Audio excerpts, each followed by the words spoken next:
Se llama Cronuit. Cronuit. Francés otra vez su nombre. Cro, por la cronobiología de la que hablaba. Nuit, porque es para la noche. Para que la noche en la noche.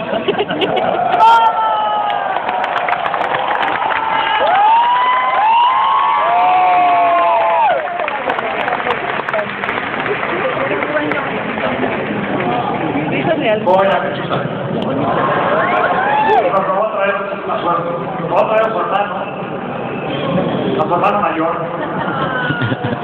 Aquí está Velash, aquí está Cronuit. Son idénticas de tamaño, son gemelos, son cuates. Son cuates, no son gemelos, son cuates y se complementan. Y como pueden ver ahí, Cronuit está diseñado para que te tomes, te prepares un té sabor manzanilla, antes de dormir. De preferencia, antes de cenar.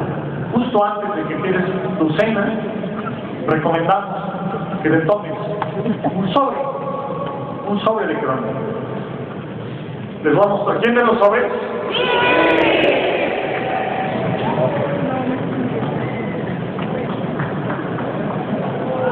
Hagamos un close-up al sobre. Este es nuestro sobre.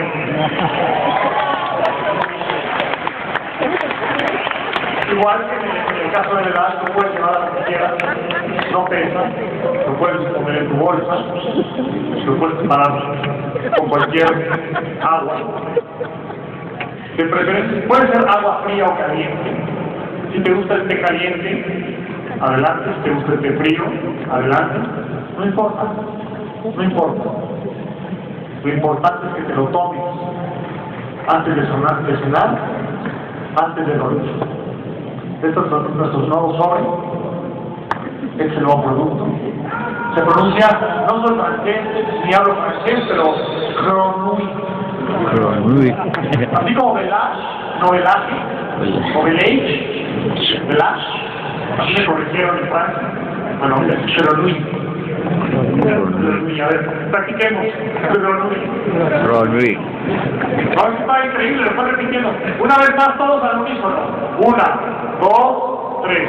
Cronuit. Bien. Muy bien.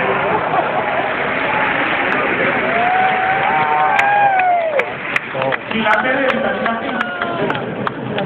Cronuit y la T de vitamina C. ¿Qué contiene este producto?